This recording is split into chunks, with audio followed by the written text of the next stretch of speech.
Assalamualaikum warahmatullahi wabarakatuh. Perkenalkan, nama saya Rara Meiliana dari kelas KH001. Di sini saya akan mempresentasikan atau mengedukasi metabolisme asam amino sebagai UAS metabolisme energi dan zat gizi makro.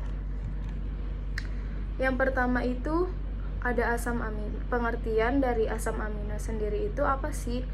Asam amino itu merupakan monomer yang bisa membentuk protein. Asam amino juga mempunyai struktur dasar, yaitu adanya karbon pusat, karbon alfa, terikat pada gugus amino atau NH2, gugus karboksil atau COH, dan atom hidrogen. Asam amino merupakan protein yang dipecah melalui proses metabolis menjadi molekul kecil dan sebagai pembentukan protein. Nah, di sini protein itu terbagi menjadi dua. Protein yang disederhanakan ada apa aja sih? Yang pertama itu ada asam amino esensial. Asam amino esensial itu merupakan asam amino yang tidak diproduksi dalam tubuh sehingga harus tambah asupan dari luar dalam bentuk makanan atau minuman. Yang kedua, adanya asam amino non-esensial, merupakan asam amino yang diproduksi dalam tubuh sehingga tidak ada asupan dari luar. Selanjutnya di sini ada proses pencernaan asam amino. Yang pertama itu pencernaan asam amino terjadi di lambung. Lambung itu protein makanan dipecah menjadi polipeptida oleh enzim pepsin yang diaktifkan oleh asam lambung atau HCl. Asam lambung dapat membantu denutrasi protein sehingga ia mudah dicerna oleh enzim. Yang kedua itu ada usus halus. Usus halus itu polipeptida dari lambung dipecah oleh enzim pankreas seperti tripsin, chymotrypsin, dan karboksipeptida menjadi asam amino bebas, dipeptida sama dipeptida. Selanjutnya itu ada pencernaan asam amino esensial dapat tersedia bagi tubuh untuk pertumbuhan, perbaikan jaringan, sama sebagai fungsi metabolik. Selanjutnya ada penyerapan asam amino. Nah, di sini asam amino itu diserap oleh lumen usus halus atau ginjal melalui transport aktif sekunder yang tergantung oleh Na+ melalui difusi yang berfasilitas. Selanjutnya itu terdapat 6 macam transporter pembawa asam amino yang tergantung pada Na+ pada brush border.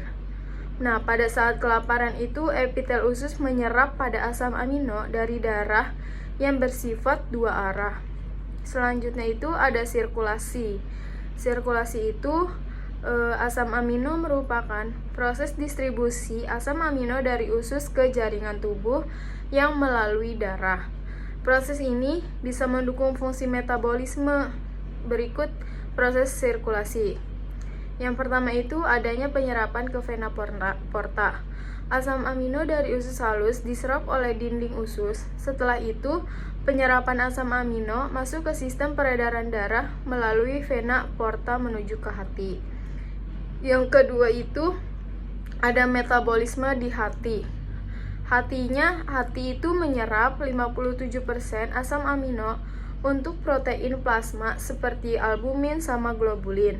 Nah, hati itu sebagai asam amino untuk menghasilkan energi melalui oksidasi atau terjadinya oksidasi. Yang ketiga itu distribusi ke jaringan. Asam amino dalam darah diedarkan ke seluruh jaringan tubuh. Jaringan asam amino untuk berbagai sintesis protein, struktural, enzim, dan hormon. Selanjutnya ada utilisasi. Utilisasi itu yang pertama adanya sel hati mempunyai kemampuan menyerap dan mengurai semua asam amino. Selanjutnya, sebagian besar itu sekitar 57% asam amino diserap atau taken up oleh hati lalu dikatabolisme. Selanjutnya, asam amino indispensable digunakan untuk membuat asam amino dispensable atau non-esensial.